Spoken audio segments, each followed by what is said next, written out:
Hello বন্ধুরা, কেমন আছেন সবাই? আশা করি সবাই অনেক অনেক ভালো আছেন। ফ্রিল্যান্সার ইউডিসি মতপুর চ্যানেলের পক্ষ থেকে আপনাদের অনেক অনেক শুভেচ্ছা অভিনন্দন। আমাদের এই ফ্রিল্যান্সার ইউডিসি চ্যানেলটি সাবস্ক্রাইব করে পাশে থাকা বেল আইকনটি বাজিয়ে দিন। সাবস্ক্রাইব করবেন এই কারণে, ফ্রিল্যান্সার ইউডিসি মতপুর চ্যানেলটি প্রতিনিয়ত ভালো ভালো ভিডিও আপলোড করে থাকে।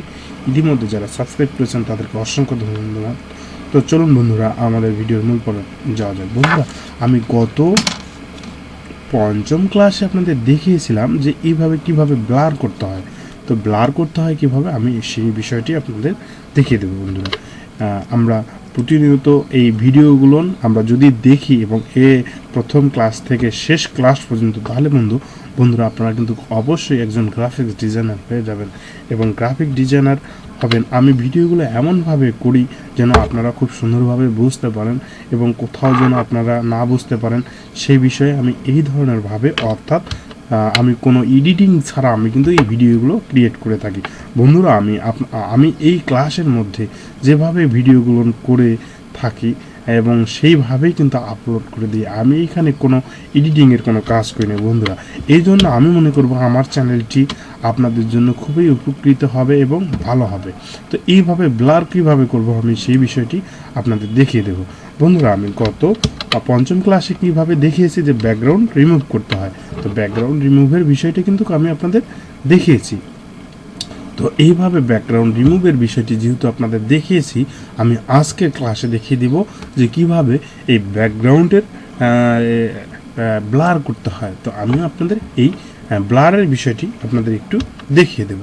তো বন্ধুরা, আমরা যখন এই ছবিটি ক্রপ করেছি বা এই ব্যাকগ্রাউন্ড রিমুভ করেছি, দেখুন আমরা কিন্তু এই ছবিটি রিমুভ করতে পারি, অর্থাৎ এক জায়গা থেকে আরেক জায়গায় নিতে পারতেছি। এটা হচ্ছে ব্যাকগ্রাউন্ড রিমুভ করেছি। এখন দেখব যে এই আশেপাশে এটাকে কিভাবে আমরা ব্লার করব। তো ব্লার করার জন্য বন্ধুরা সর্বপ্রথম আমরা যাব যে বিষয়টি হচ্ছে যে ব্লার করার জন্য সর্বপ্রথম আমাকে সিলেক্ট থেকে ইনভার্স করতে হবে। সিলেক্ট থেকে ইনভার্স করার কারণ বন্ধুরা, ইনভার্স করার কারণ হচ্ছে আমার এই ব্যাকগ্রাউন্ড অর্থাৎ ছবির বাইরের যে অংশটাকে এটাকে সিলেক্ট হয়ে গেছে। তো ব্লার করার জন্য বন্ধুরা যে কাজটি করতে হবে আমাকে, সেই কাজটি হচ্ছে আমরা ফিল্টারে যাব। ফিল্টার থেকে এটাকে ব্লার করব। ব্লার করার পর দেখেন এই যে ফিল ব্লারে যখন আমরা ক্লিক করব, তখন আপনাদের দেখিয়ে দেবো আসলে ব্লারটা কিভাবে হচ্ছে। আমি যখন এই ব্লারটাকে, এই পিক্সেলটাকে একটু বাড়িয়ে দেবো, অর্থাৎ ছবির রেজুলেশন অনুযায়ী বন্ধুরা আমার এই ছবিটাতে অনেক রেজুলেশন, এই জন্য ব্লারটা বেশি দেওয়া লাগতেছে বা এবং পিক্সেলটা বেশি বাড়িয়ে দেওয়া লাগতেছে। বন্ধুরা দেখেন বন্ধুরা আমার ছবিটা কিন্তু অনেকটা ব্লার হয়ে গেছে। এখন যদি আমি এই ব্লার করার পর এখানে যদি আমি ওকে চাপি, দেখেন বন্ধুরা তখন কিন্তু আমার এই ছবিটি একটা ব্লারে পরিণত হয়ে যাবে। অর্থাৎ ব্লার করার জন্য যে খুব কঠিন কাজ তা নয় কিন্তু বন্ধুরা। এই ব্লার ছবিটি আমরা করার পর দেখব যে সুন্দর একটা ব্যাকগ্রাউন্ড নিচ্ছে। অর্থাৎ এত সময় নেওয়ার কারণ বন্ধুরা, যে আমার যে ব্লার ছবিটা করতেছি এইটাতে অনেক রেজলিউশনের একটা ছবি, যে ছবিটি অনেক বড় করলে বা বড় সাইজের করলেও কখনোই ফাটবে না। আমি কিন্তু আপনাদের সে বিষয়টি জুম করেও যখন করেছি তখন কিন্তু আপনারা বুঝতে পেরেছেন। তো ব্লার বিষয়টা করলে কি হবে, আমার পেছনের যে ব্যাকগ্রাউন্ডটা আছে সেটা অনেকটা সুন্দর দেখাবে এবং ছবির আউটলুকিংটা অনেকটা ভালো দেখাবে। তো বন্ধুরা, আমরা কিন্তু এইভাবে ছবির ব্লার করে দেখা যাচ্ছে আমি একটা সুন্দর মোবাইল কিনতে পাই না, কিংবা দেখা যাচ্ছে একটা ভালো ক্যামেরা কিনতে পারছি না, কিন্তু তারপরে আমার ছবিটা ডিএসএলআর মুড করতে চাই। তখন কিন্তু আমরা ডিএসএলআর মুড করার জন্য তখন কিন্তু আমরা ব্লার করলে আমার মনে হবে যে ছবিটা আমার একটা ডিএসএলআর মোড। বন্ধুরা, আমার এই ছবিটা কিন্তু ডিএসএলআর মোডে ছবি হয়ে যাবে, একটু পরে আপনারা বুঝতে পারবেন। অর্থাৎ অনেক হাই রেজুলেশন, অনেক পিক্সেলের ছবির কারণে আমার এই ছবিটি একটু সময় নিচ্ছে। তো এর ফাঁকে যে বিষয়টি আমি কথা বলে নিচ্ছি বন্ধুরা, আমরা যে কয়েকটি টুলসের কাজ শিখালাম আমাদের আজকের যে ক্লাসটি, সেটি হচ্ছে ষষ্ঠ ক্লাসে আমরা দেখিয়ে দিলাম কিভাবে ব্লার করতে হয়। এর আগের ক্লাসটাতে কিভাবে ব্যাকগ্রাউন্ড রিমুভ করা দেখিয়েছি। আমি আজকের ক্লাসে বলিয়ে দিচ্ছি বন্ধুরা, আমি আগামী ক্লাসে অর্থাৎ ক্লাস 7-এ পার্ট 7-এ আপনাদের দেখিয়ে দেব কিভাবে ব্যাকগ্রাউন্ডের সিনারি দিতে হয়। তো বন্ধুরা, এর জন্য অপেক্ষা করবেন সিনারি দেখার জন্য, যে ব্যাকগ্রাউন্ডের কিভাবে সিনারি করতে হয়। দেখেন বন্ধুরা আমার এই ছবিটা অনেকটা ডিএসএলআর মুড হয়ে গেছে, দেখেন আপনারা একটু লক্ষ্য করেন, অনেক সুন্দর হয়েছে এবং দেখতেও অনেকটা লুকিংটা অনেক সুন্দর হয়েছে। বন্ধুরা এরকমভাবে আপনারা ছবিগুলো আপনার একটা মোবাইলের ছবি তুলে অনেকটা সুন্দর করতে পারেন এবং অনেকটা দেখতে ডিএসএলআর মুড করে নিতে পারেন বন্ধুরা। তো দেখেন বন্ধুরা এইভাবে আমার ছবিগুলো আমি সুন্দরভাবে ডিএসএলআর মুড করতে পারি বন্ধুরা। তো বন্ধুরা যদি ভিডিওটি ভালো লাগে অবশ্যই কিন্তু সাবস্ক্রাইব করে পাশে থাকা বেল আইকনটি ক্লিক করবেন। তো বন্ধুরা কেন করবেন, কারণ আমি নতুন নতুন ভিডিও আপলোড করার সঙ্গে সঙ্গে আপনারা নোটিফিকেশন পেয়ে যাবেন। এরপরে যে বিষয়টি আপনাদের দেখাবো বন্ধুরা, একটু কাজ দেখিয়ে দিচ্ছি বন্ধুরা। যখন আমরা এই ছবিটিকে দেখা যাচ্ছে একটু লাইটিং বাড়াতে চাই বা কমাতে চাই, সেটা কিভাবে করতে পারবো? আমরা শর্টকাট নিয়ে একটু কথা বলবো। Ctrl+M চাপি বন্ধুরা, দেখেন কিন্তু তখন আমার কিন্তু এই কার্ভেসটা চলে আসছে। যে এই কার্ভেসে আমি যখন উপরের দিকে নেব, দেখেন বন্ধুরা আমি কিন্তু উপরের দিকে নিলে তখন কিন্তু ছবিটার লাইটটা বাড়তেছে। আমি যখন নিচের দিকে নেব, দেখেন বন্ধুরা ছবিটার লাইটটা কমতেছে। আমি যখন উপরে নিচ্ছি দেখেন বন্ধুরা তখন কিন্তু ছবির লাইটটা বাড়তেছে। যখন আমি নিচের দিকে নেব, দেখেন বন্ধুরা আমার ছবিটা লাইটটা অনেক সুন্দর হয়ে যাচ্ছে।